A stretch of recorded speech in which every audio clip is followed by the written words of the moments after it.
वो तन्हा कौन है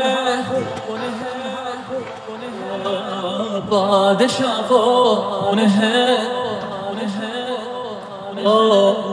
मेहरिबा कौन है क्या ऊंची शान है अल्लाह उसकी सबकी शान है सब दिलों की जान है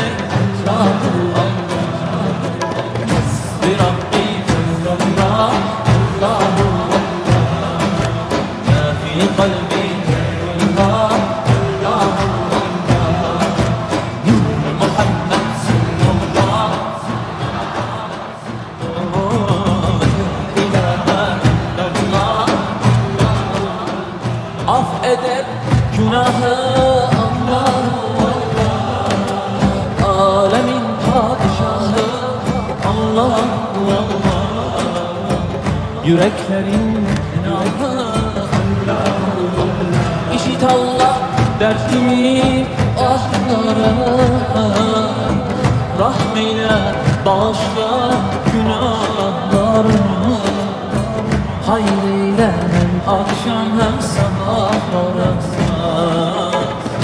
bir Rabbim Allah Allah Allah ma fi kalbi Allah Allah Muhammed sallallahu ilahe illallah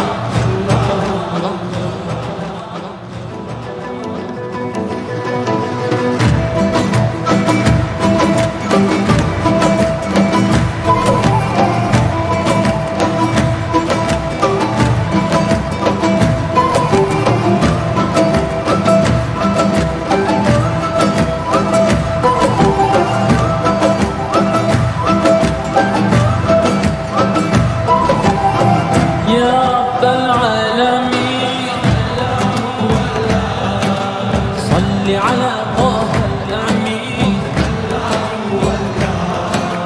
في كل وقت وحين املأ قلبي باليقين الله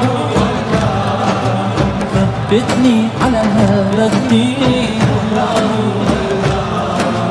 واغفر لي والمؤمنين الله بربي الله قلبي الله نور محمد الله